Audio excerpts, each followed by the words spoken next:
GMA Network hindi nagsisi na kinuha ang It's Showtime sa noontime slot.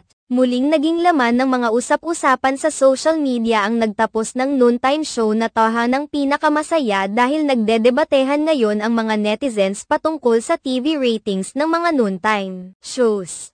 Ayon sa ilang mga solid kapuso fans na dapat magpasalamat ng malaki ang noontime show na It's Showtime sa GMA Network dahil nakatikim sila ng mataas na ratings. Kaagad naman itong sinagot ng mga madlang people at kapamilya fans. Nakabaliktaran umano ang nangyari dahil ang dapat na magpasalamat ay ang GMA Network dahil kung hindi nila pinalipat sa kanilang network ang noontime show ay hindi nila matatalo ang namamayagpag na Itbulaga sa TV5. Hindi rin umano sisigla ang noontime slot ng GMA7 kung hindi napunta roon ang It's Showtime at hindi sisigla muli ang kanilang time slot kagaya na lamang sa nangyari sa Napis-arang tahanang pinakamasaya. Ibig sabihin lamang nito, na content ang siyang dahilan kung bakit tumaas ang rating. Sa pagtaas ng rating ng It's Showtime sa GMA Network marami ang napapatanong kung bakit hindi ginawa ng paraan ng GMA7 na pataasin noon ang ratings ng tahanang pinakamasaya. Iginiit pa ng maraming mga netizens na walang silbi ang mataas na reach kung pangit naman ang show at napupuno ng kontrobersya ang kanilang mga hosts. Sa kabilang banda,